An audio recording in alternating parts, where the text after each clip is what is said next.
One second. Allapudi Srinivas sir, 1 second, I'll come back to you. Bhadradri Kothagudem నుంచి మా correspondent Naveen అందుబాటులో ఉన్నారు. నవీన్, లేటెస్ట్ అప్డేట్స్ ఏంటి? ట్రెండ్స్ ఎట్లా నడుస్తున్నాయి? కొంత సిపిఐ కొత్తగూడెం మున్సిపాలిటీ సిపిఐ కైవసం చేసుకున్నట్టు కనిపిస్తోంది. ఓవరాల్ అప్డేట్స్ ఏంటి నవీన్?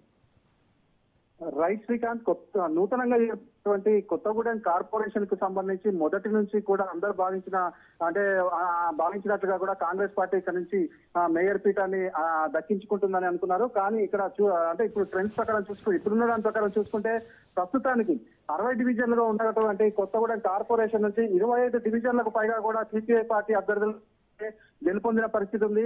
ఇప్పటికి కాంగ్రెస్ 19 సీట్లు అయితే 19 డివిజన్లలో గెలుపొందారు. అదేవిధంగా బీఆర్ఎస్ పార్టీ కూడా సుమారు ఒక 6 నుంచి 7 సీట్ల వరకు కూడా గెలుపొందిన పరిస్థితి కూడా ఉంది. అదేవిధంగా ఇండిపెండెంట్ స్వతంత్ర అభ్యర్థులు 3 నుంచి 4 మంది స్వతంత్ర అభ్యర్థులు కూడా గెలుపొందారు. అయితే మొదటి నుంచి కూడా అనుకుంటున్నట్లు ఏదైతే కాంగ్రెస్ పార్టీ ఈ యొక్క కొత్తగూడెం కార్పొరేషన్ ని సింగిల్ గా కాంగ్రెస్ పార్టీ అయితే కైవసం చేసుకుంటుందని అందరూ అనుకున్నారు. కానీ ఏదైతే ఇప్పుడు ఈ గెలుపును చూశాక మాత్రం సిపిఐ పార్టీ కార్పొరేషన్ దక్కించుకునే అవకాశాలు ఉన్నాయి. ఇటు బీఆర్ఎస్ పార్టీ తోటి కలుస్తుందా, లేకపోతే ఇండిపెండెంట్ల తోటి కలుస్తుందా, లేదంటే మరికొన్ని డివిజన్లు అంటే ప్రస్తుతానికైతే 60 డివిజన్లలో 45 డివిజన్ల వరకు రిజల్ట్ అయితే ఇప్పటికి బయటకు వచ్చిన పరిస్థితి ఉంది. దీంట్లోనే స్పష్టమైనటువంటి ఆధిక్యాన్ని చూపించినటువంటి సిపిఐ ప్రస్తుతానికి మరికొన్ని డివిజన్లలో కౌంటింగ్ రావాల్సి ఉంది. మరికొన్ని డివిజన్లలో ఆధిక్యంలో ఉన్నట్లుగా కూడా మనకు సమాచారం అందుతుంది.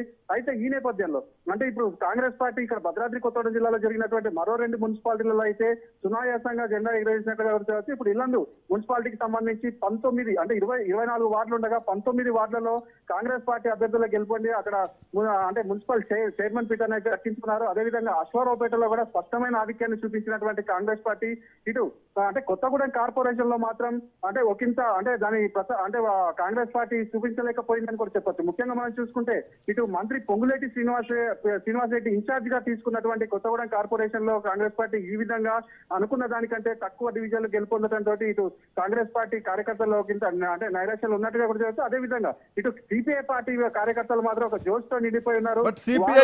సిపిఐ కాంగ్రెస్ పొత్తు ఉండే ఆ పొత్తు ఇప్పుడు విచ్ఛిన్నం అయిపోయింది. ఇక్కడ నుంచి కూడా భవిష్యత్తులో ఉండకపోయేటువంటి సంకేతాలే కనిపిస్తున్నాయి.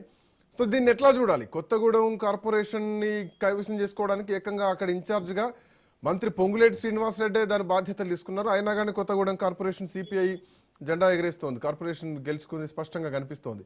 ఇది ఎట్లాంటి సంకేతాన్ని భవిష్యత్తులో మనం చూడొచ్చు?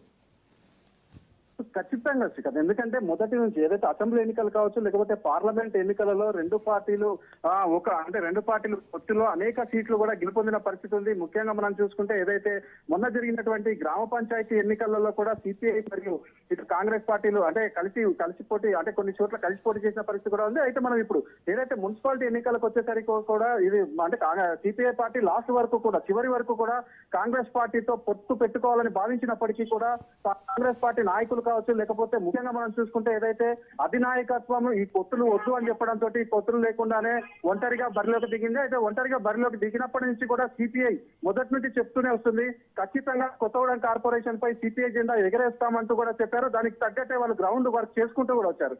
అదే విధంగా మనం చూసుకుంటే ఏదైతే పోలింగ్ రోజు కూడా ఇటు సిపిఐ కార్యకర్తలకు అదేవిధంగా కాంగ్రెస్ కార్యకర్తల మధ్య అనేక ఘర్షణలు చోటు చేసుకున్న పరిస్థితి కూడా ఉంది.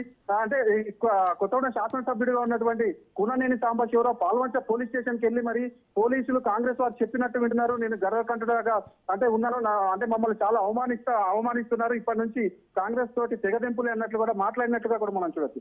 అయితే ఈ యొక్క కూననేని సాంబశివరావు ఇటు కాంగ్రెస్ పార్టీ తోటి తెగదెంపులని చెప్పడం, ఇటు సిపిఐ పార్టీకి సంబంధించి కొత్తగూడెం కార్పొరేషన్ లో ఇటు సిపిఐ పార్టీ జెండా ఎగరవేయడం రానున్న రోజుల్లో ఖచ్చితంగా సిపిఐ మరియు కాంగ్రెస్ పార్టీ కలిసి పోటీ చేసే అవకాశాలు పూర్తిగా తెగిపోయినట్లే భావించవచ్చు. Srikanth, thank you Naveen, thanks for joining.